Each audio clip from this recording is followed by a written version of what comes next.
रोज पेशाब पिलाता है डेली। अगर थूकती हूँ तो मारता है। मुंह में डालने लगा, आगे से भी डालने लगा, पीछे से भी डालने लगा। हंसिया बोरी चारपाई में रखा था। जब मेरे मुंह में डाला था तो मैंने काट लिया है दीदी। लड़की विदा होकर जाती है और जब ससुराल जाती है और सुहाग रात के दिन ही उसका पति दवा खाकर उसके साथ सेक्स करता है। दवा खाई थी तो बोली हाँ उसने दवा खाई थी। उसने ये भी बोला भाभी मैंने उसको बहुत मना किया, माने नहीं। इसकी कंडीशन ऐसे है जैसे इसके साथ 3-4 लोगों ने एक साथ किया है।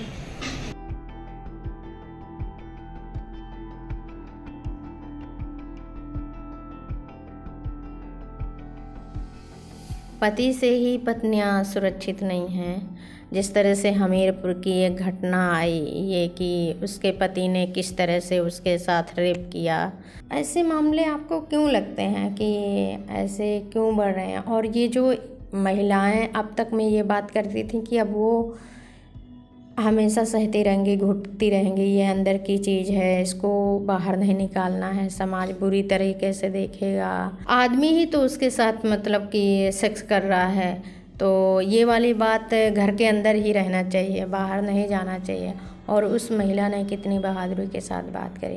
पीछे से ज़बरदस्ती कर रहा था और कह रहा था चाकू लेके आता हूँ, जा नहीं रहा है।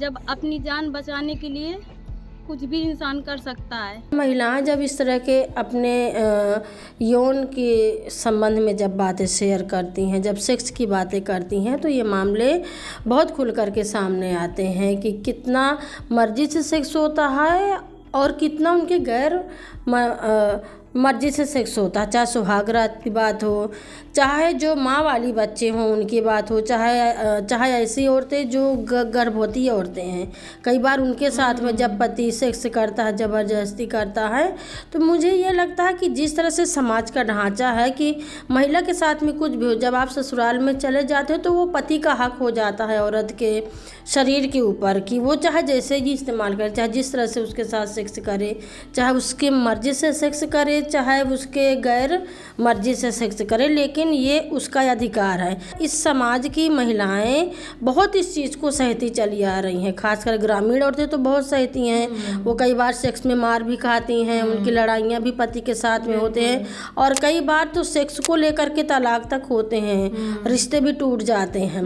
लेकिन औरतें ना ये जो सेक्स वाले मामला को खुल के कभी बोलती नहीं है। अगर मान लो उनका तलाक भी होता तो कुछ और चीज़ें बता देंगे, या दहेज का मामला बता देंगे, मानसिक उत्पीड़न बता देंगे, लेकिन सेक्स तक बात नहीं आती क्योंकि इतना खुल के वो बोलती नहीं है, कहती नहीं है पर्दे के पीछे, क्योंकि इतना वो काम को एक तो सेक्स से जोड़ा है, संतुष्टि से जोड़ा है, लेकिन दूसरी तरफ उसको घिनौना भी बता रहे हैं। अगर महिला बोलेगी तो समाज फिर उसको जगह नहीं देगा, कितनी बेशरम है, कितनी हया है, कैसे ऐसे खुल करके बोल रही है, इसके पास कोई इज्जत नहीं है। चाकू लेके आया था कि ये पीछे से जा नहीं रहा तो काट के मैं ब्लेड या चाकू ढूंढ के ला रहा था, कह रहा था काट के मैं जबरदस्ती अंदर घुसेड़ूंगा। बच्चे अगर सोते नहीं, कहता है कि साले ठंडा पानी डाल के मारूंगा तुमको, नहीं चुपचाप सो जा। तो बच्चे कहीं सोंगी जो अगर उसकी माँ को कष्ट है तो वो चुपचाप देखते रहते हैं रजाई के अंदर। हामी से पूरे कपड़े उतार देता है, बच्चे देखे, इसको लड़की को कहता है कि साली चल, ये जैसे चिल्लाएगी कि मम्मी के पापा ना मार, तो ये इसको कहता है तू भी लेट, तेरे भी ऐसा करता हूँ। महिला कितना ऐसी झेल सकती, जिसकी मर्जी नहीं है तो उस औरत को, उसकी बहादुरी को तो मैं भी सलाम करना चाहती हूँ। कितना उसने हिम्मत दिखाया कि उसने खुले तौर पर जब उसका आदमी ज़बरदस्ती उसके मुंह में अपना प्राइवेट पार्ट डाल रहा था तो उसने उसको काट लिया, दांतों से काट लिया। और ये वाली बात फिर इस तरह से फैल गई कि पुलिस तक केस चला गया। और पुलिस को भी देखो बिना सोचे समझे, बिना छानबीन किए कि इसमें गलती किसकी है, उसने महिला के ऊपर ही FIR दर्ज कर लिया, मुकदमा दर्ज कर लिया। तो मुकदमा लिखा है किसके तहत लिखा गया है सर? पति की तरफ से। तो महिला के खिलाफ लिखा गया है? जी जी जी। धाराएं क्या लगी हैं? 324 धारा है। जैसे सोशल मीडिया आ गई है, सोशल मीडिया में अब तरह तरह की चीज़ों पे लोग बात करते हैं, तो मुझे लगता है कि उससे एक तरह का प्रभाव पड़ने लगा है।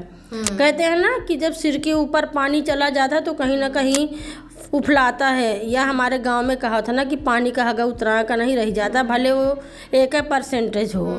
तो मैंने जो ये महसूस किया है, या जब मुझे कोई कहे या हम जैसी औरतों को, कि हमने क्यों बोलना शुरू किया, क्योंकि हम ऐसी घटनाओं को देख रहे हैं और हम खुले तौर पर अब इस तरह की बात कर सकते हैं, हम ऐसी बातों को बोल सकते। सेक्स शब्द को लेना ही कितना गुनाह माना जाता है कि आप सेक्स का नाम ऐसे ले रही हैं। ये भी है ना कविता की अक्सर ये कहा जाता है कि अगर पुरुष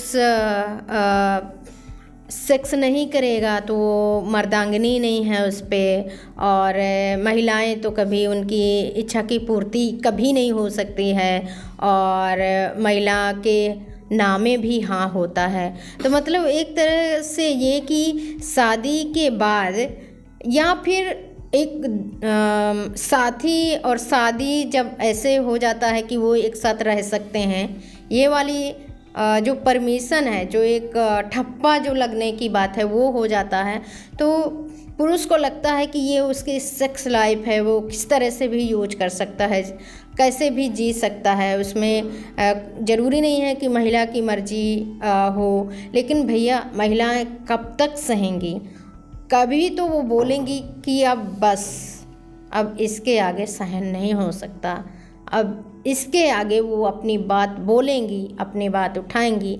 जब गाइनो ने चेक किया, लेडीज डॉक्टर ने उसको, तो कह रही इसकी तो बहुत बुरी कंडीशन है, इंटरनल ब्लीडिंग हो रही थी उसके, कि इसकी कंडीशन ऐसे है जैसे इसके साथ 3-4 लोगों ने एक साथ किया है।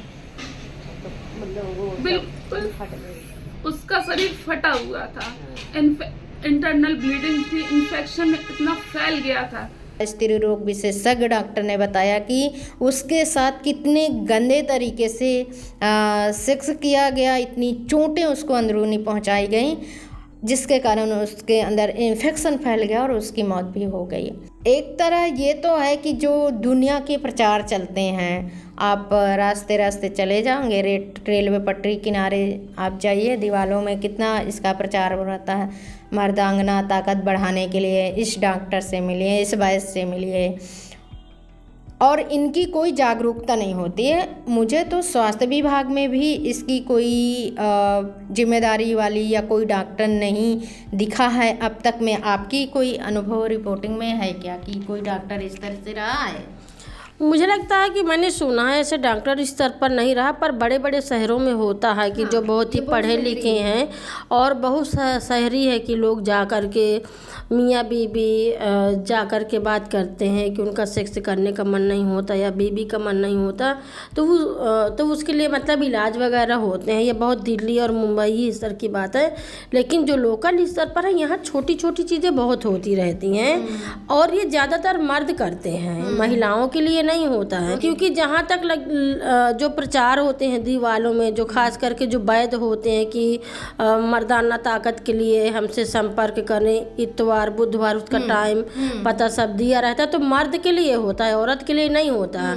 ये समाज को भी जो चिंता हो मर्द के सेक्स की चिंता है, तो मर्द वाले डॉक्टर भी हैं, तो इसी तरह के प्रचार प्रसार भी है। हर जगह चौक चौक चौराहों में पर्चे बांटे जाते हैं। शिलाजीत नाम की दवा आती है, तो उसका लोग बहुत उपयोग की, कौन सा शिलाजीत असली है, कौन सा शिलाजीत नकली है, उसको खाते हैं। मैं ये मान रही हूँ कि डॉक्टर इतने अच्छे रहे होंगे, क्योंकि ऐसी रिपोर्टें तो अक्सर दबा दी जाती है ना, लेकिन वो रिपोर्ट ऐसे खुल के आई है सामने कि उसने मर्दांगना ताकत बढ़ाने की दवाई खाई है। तो जहाँ तक रही स्वास्थ्य विभाग की बात ना, तो सिर्फ स्वास्थ्य विभाग वही करता जो सरकार उनको परमिशन देती है। मुझे लगता है कि कहीं ना कहीं ये स्वास्थ्य विभाग के अंडर में होगा ज़रूर कि आप ऐसी जागरूकता का फैला, लेकिन स्वास्थ्य विभाग ऐसी जागरूकता नहीं फैलाता। जहाँ तक कि जो दवाइयाँ चलती हैं, तो बगैर सरकार की परमिशन से तो आप ऐसे सेक्स वर्धक दवाइयाँ तो दे नहीं दोगे। सरकार भी उसमें परमिशन देती है, कोई भी दवाई यूज करने के लिए रजिस्ट्रेशन कराना पड़ता है। तो ये सब चीज़ें मिली जुली सरकार की वजह से हो रहा है, उनकी मर्जी से हर चीज़ हो रहा है। वो चाहे महिला के लिए हो चाहे पुरुष के लिए हो, दोनों को अपने स्वास्थ्य को ठीक रखने के लिए ये भी एक तरह की पूर्ति है। और इस पूर्ति के लिए उस तरह के कार्यक्रम आयोजित होना चाहिए, जागरूकता होनी चाहिए, ताकि इस तरह की घटनाएं जो अभी हमीरपुर के दोनों केसों की उदाहरण की बात यहाँ पर चल रही है, इस तरह की घटनाएं ना हो।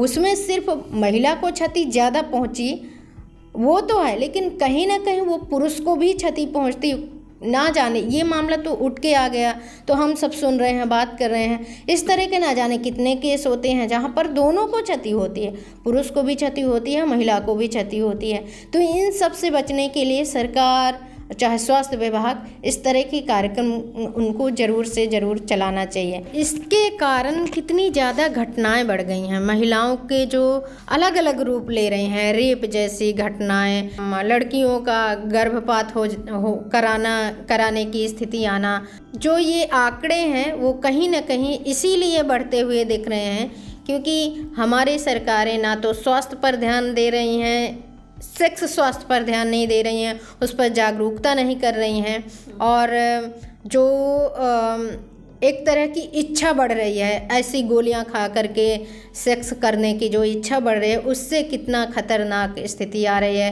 कि एक नवविवाहिता जो मतलब अभी ही लड़की शादी करके गई है, उसको 4 दिन भी नहीं हुए हैं, उसको मौत के मुंह समाना पड़ा है। एक दो घटनाएं तो ऐसी जो प्रकाश में आ गई हैं और वो रिपोर्ट हो गई हैं, क्योंकि खबर लहरिया नारीवादी मीडिया है और ऐसे खबरों को उस नजरिए से हम करें, लेकिन बहुत सारी मीडिया तो उसके खिलाफ रिपोर्टिंग कर रहा है, ठीक है ना। तो कैसे समाज बोल रहा है। तो मुझे ये भी लगता है कि बहुत सारे ऐसे मामले होते हैं लेकिन आते नहीं हैं, रिपोर्ट नहीं होते हैं, थाने में नहीं जाते हैं, आ नहीं पाते, बहुत शर्म करते हैं ना कि ये चीज़ें शर्म की चीज़ें हैं, बाहर नहीं आना चाहिए, घर के अंदर ही रहना चाहिए, इस तरह की चीज़ें। हमारी तरफ से सरकार को और स्वास्थ्य विभाग को ये अपील है कि सरकार इस मुद्दे पर ज़रूर से जागरूकता फैलाए, गांव-गांव तक जाए, मीटिंगें करे, प्रचार प्रसार करे और सेक्स और स्वास्थ्य में ध्यान दे।